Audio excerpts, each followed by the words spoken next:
Mayor Karachi Murtaza Wahab ने कहा है कि उनके और डिप्टी मेयर के काम करने से लोगों को तकलीफ है। गवर्नर साहब ने पहले कहा था कि उनके पास आओ, फिर कहा उन्हें लिख कर दें, और अब गवर्नर साहब कह रहे हैं कि पिछला हिसाब दें।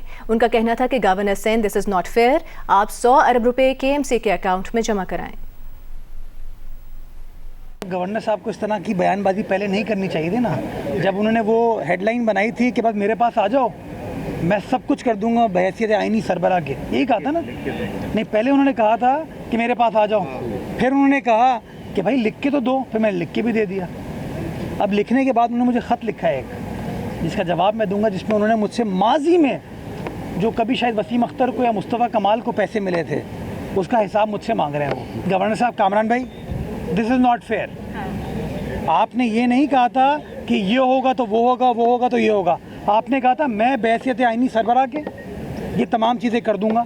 तो वो 100 अरब रुपये, क्या क्लॉक इज टिकिंग, हाँ, वो 100 अरब रुपये आप KMC के अकाउंट में मुंतकिल करें, फिर जितने हिसाब लेने हैं ना मुझसे लीजिएगा।